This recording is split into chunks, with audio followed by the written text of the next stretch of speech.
guys, Lance the Obscure Movie Guy coming to you once again with another fun-filled, fact-filled video that you probably won't care about, but we're going to do it anyways, trying to change the world one post at a time. And today's video is done in partnership with Indie Horror Junkie, so be sure to go check them out, indiehorrorjunkie.com, and all of their offerings. The Indie Horror Junkie magazine, issue number 16 is going to be available May 13th, and there's still advert slots available. Half-page slot is $50. Full-page slot is $100. So if you have a comic, horror film, horror short, music, anything that you want to advert in Indie Horror Junkie magazine, be sure to email them, indiehorrorjunkie@gmail.com, for more information and details. You can also check out the Indie Horror Junkie podcast on their YouTube channel. New episodes every Wednesday night at 8 o'clock. New guests, new stories to tell, new merch. And then you can also check out their Facebook groups, the Indie Horror Junkie Facebook group, the Film Festival, and the podcast group as well. You can also catch them on Instagram. Speaking of the Film Festival, submissions are still open for the Indie Horror Junkie Film Festival at MegaCon in Orlando for March of 2026, and the Scarathon Film Festival coming up September 5th through 7th. Now let's dive into today's video and learn about the mind of Ed Kemper. Hello, Santa Cruz Police Department. Malone speaking. I'm all finished now. Hello? Anybody there?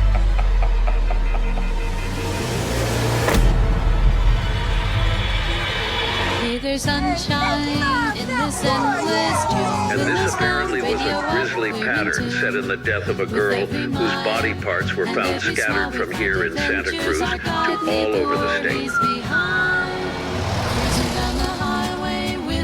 Hey there! Kind of out here all by yourself, aren't you?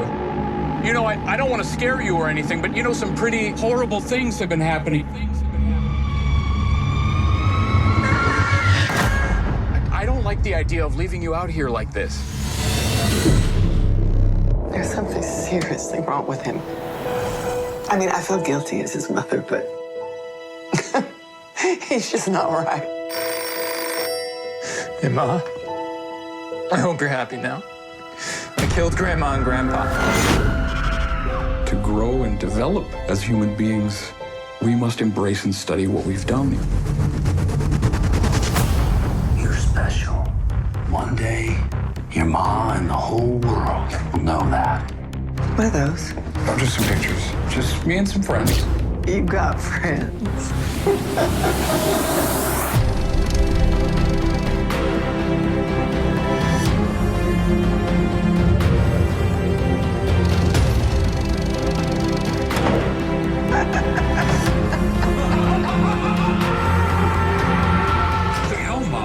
What are you doing in there? Sleeping.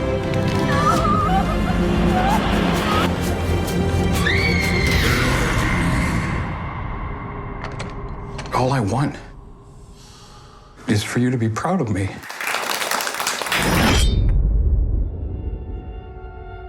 Bye now. Don't forget me.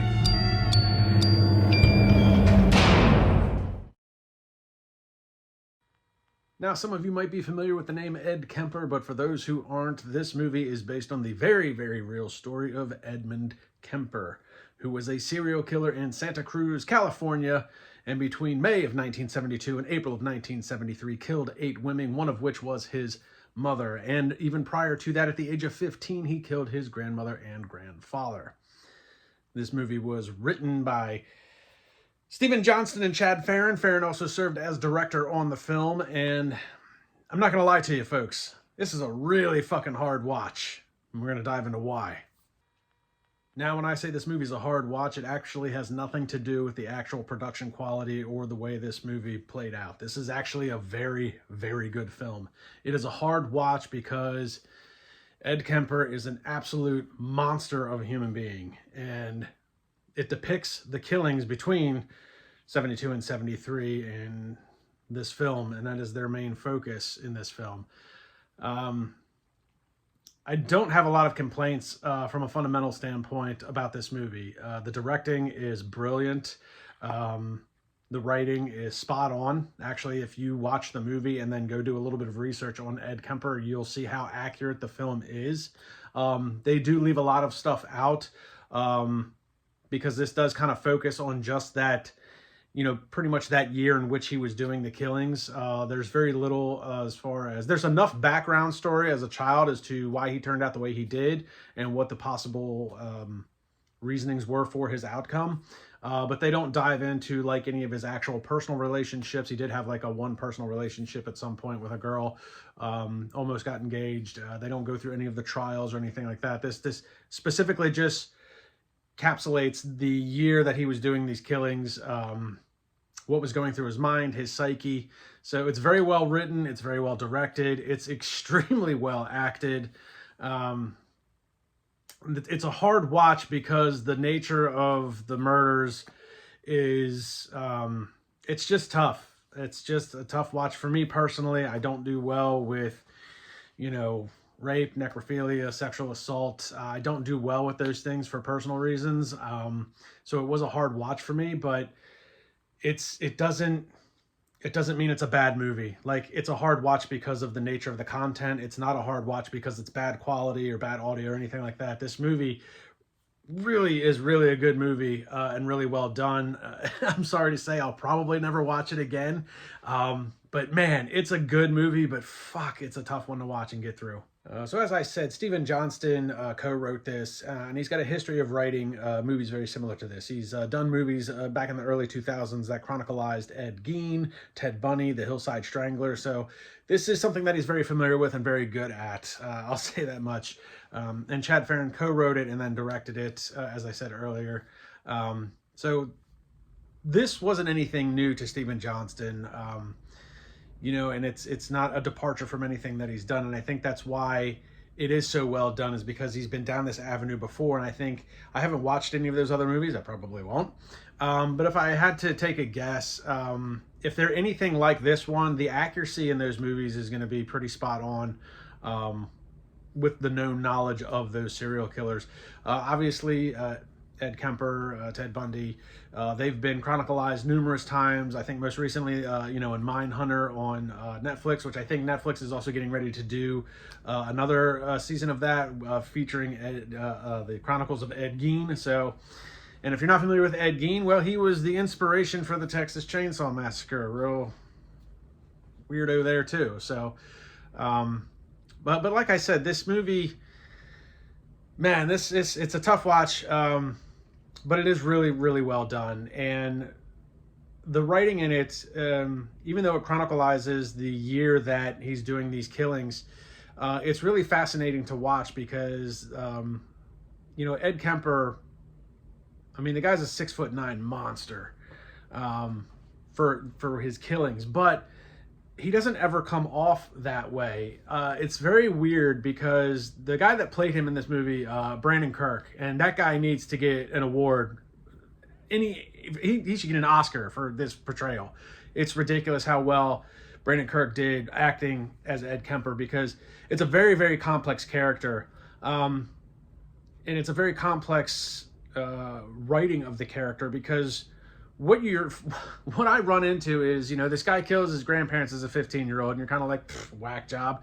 Gets out because they couldn't find him insane and held in contempt for being 15. Apparently, at that time back in the 70s, he didn't know what he was doing. Yes, he did. But nonetheless, he gets released out of the psychiatric ward to his mother. And his mother, holy crap. That's another great portrayal. That was Cassandra Ganza. I don't know how you say her last name, but she played Maud Kemper, and those two have an absolute toxic relationship.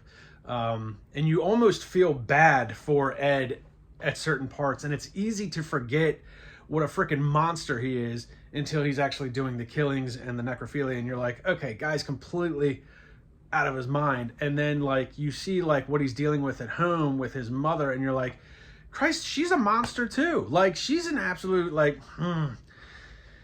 she really reminds me of my mother-in-law, and me and her do not get along at all. That is a different story for a different day. But man, that's probably another reason why it was a hard watch, because I don't want to say I can relate to what he's going through, but the psychological warfare that his mother played on him, I've experienced.